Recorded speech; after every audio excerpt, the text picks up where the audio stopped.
So this is an update to our Louisiana fucked up weather. Our power out all around this bitch.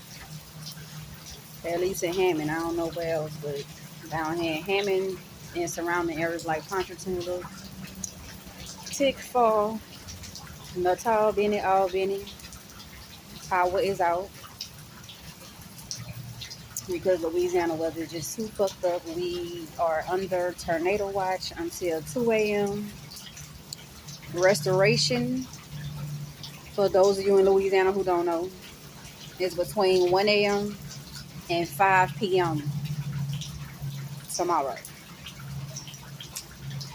So there's the update. It's slacked up a bit, but it's gonna be raining up till 2 a.m. before you know you get some clear weather.